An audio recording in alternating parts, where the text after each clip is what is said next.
Take update with Nitin या YouTube चॅनलमध्ये सर्वांचं मनपूर्वक स्वागत आहे। नमस्कार लाडक्या बहिणींनो, मे महिन्याचा अर्थातच 5व्या महिन्याचा हप्ता सर्व लाडक्या बहिणीच्या खात्यामध्ये मिळाला असेल तेव्हा आपल्याला आता अपेक्षा आहे आणि की जून महिन्याचा हप्ता कधी येणार याची आपण वाट पाहत असाल। अनेक यूट्यूब चॅनलवर अशा बातम्या आहेत की जूनचा हप्ता जमा झाला आहे, या लिंकवर क्लिक करा किंवा इथे अपडेट घ्या, इथे माहिती घ्या।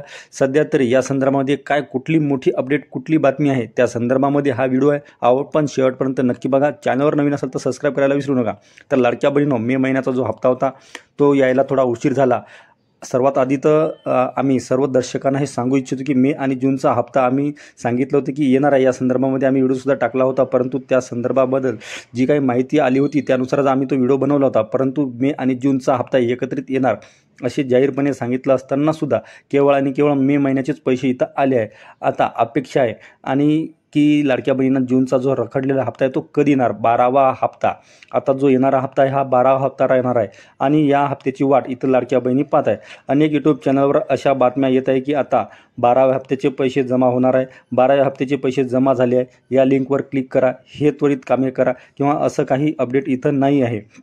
सध्या तरी 12व्या हप्त्या संदर्भामध्ये एकच मोठी अपडेट आलेली आहे, ती म्हणजे अशी की आता सध्या राज्य शासनाने आयकर विभागाला इथं लाडक्या बहिणीसाठी कामाला लावलेलं आहे। लाडक्या बहिणीनं, तुमच्यासाठी फारच महत्त्वाची बातमी आहे। आयकर विभाग आता तुमची चौकशी करणार आहे की तुमच्या कुटुंबातील व्यक्तींची वार्षिक उत्पन्न किती आहे, तुमच्या कुटुंबामध्ये कोणाकडे 4 चाकी वाहने आहे, इतर योजनेमध्ये तुम्ही योजनेचा लाभ घेता का, राज्यातील योजना असेल, केंद्रातील योजना असेल, संजय गांधी निराधार योजना असेल, मुख्यमंत्री सन्मान निधी योजना असेल, सोबतच पीक विमा या संदर्भामध्ये तुम्ही किती पैसे घेतले आहे, सरकारी योजना अदर ज्या काही आहे सर्वच्या सर्व योजना ज्या योजना आहे हे सरकार इथं तुमच्यासाठी इथं आता या गोष्टी इथं चौकशी करणार आहे आणि हे काम आयकर विभागाला दिलं आहे। तर आयकर विभाग मिळून इथं हे डाटा तयार करणार आहे। या संदर्भामध्ये मुख्यमंत्र्यांकडे ती पूर्णच्या पूर्ण डाटा होईल तयार आणि त्यानंतर तुमचा जो पुढचा हप्ता आहे तो त्वरित तुमच्या खात्यामध्ये जमा होणार आहे। तत्पूर्वी आता याआधीसुद्धा राज्यातील अंगणवाडी सेविका यांना एक काम देण्यात आलं होतं की त्यांना सांगितलं होतं की आपण घरोघरी जाऊन जो काही डाटा आहे, ज्या लाडक्या बहिणींनी इथं अर्ज केले आहे त्या सर्व लाडक्या बहिणींचे अर्ज पुन्हा एकदा आपण तपासा।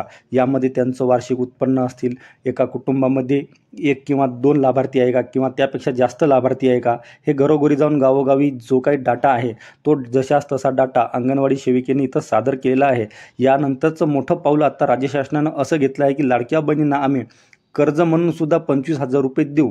आता हे राज्य शासनानं दिलेलं आश्वासन आहे की लाडक्या बहिणींना आम्ही 25,000 ते 50,000 लाडक्या बहिणींना इथं ज्यांना कर्ज पाहिजे त्यांना इथं बिनव्याजी कर्ज देऊ असे सांगितले आहे। तत्पूर्वी त्यांनी मात्र काही गोष्टी स्पष्टपणे सांगितल्या की ज्या काही लाभार्थ्या खोट्या आहे की ज्यांना सरकारी नोकरीचा तिथं ते लाभ घेत आहे किंवा दुसऱ्या योजनेचा सुद्धा ते लाभ घेत आहे, परंतु ते लाडकी बहीण योजनेचा सुद्धा जर लाभ घेत असतील तर त्यांना इथून पुढे या योजनेचे पैसे तर मिळणार नाही आहे, त्यांना या योजनेतून कमी करण्यात येईल।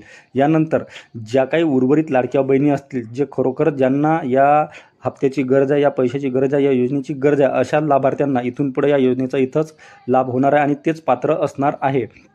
सुरुवातीला जेव्हा ही योजना आली होती त्यावेळेस एका कुटुंबातील 4, 3, 2 अशा प्रकारे या संख्येमध्ये प्रत्येक कुटुंबातील व्यक्ती अर्थात लाभार्थ्यांनी लाडक्या बहिणींनी अर्ज केले होते आणि त्यावेळेस ते अर्ज स्वीकृतसुद्धा झाले होते। त्यानंतर त्यांना मंजुरी मिळाली, काही लाडक्या बहिणींना पैसेसुद्धा आले। आत्ता मात्र ह्या प्रकारचा जो काही डाटा आहे, सर्वच्या सर्वचा डाटा जो आहे अंगणवाडी सेविकांनी आता सादर केला की एका कुटुंबामध्ये किती लाभार्थी आहे, यामध्ये कोणी दुसऱ्या योजनेचे इथं काही लाभार्थी आहे का, जसे की काही संजय गांधी निराधार योजनेचे लाभार्थी असतील, यानंतर काही PM किसान योजनेचे लाभार्थी आहे, मुख्यमंत्री सन्मान निधी योजनेची सुद्धा काही लाभार्थी आहे, अशा काही ज्या काही लाभार्थी आहे यांचा इथं आता पत्ता कट होणार आहे।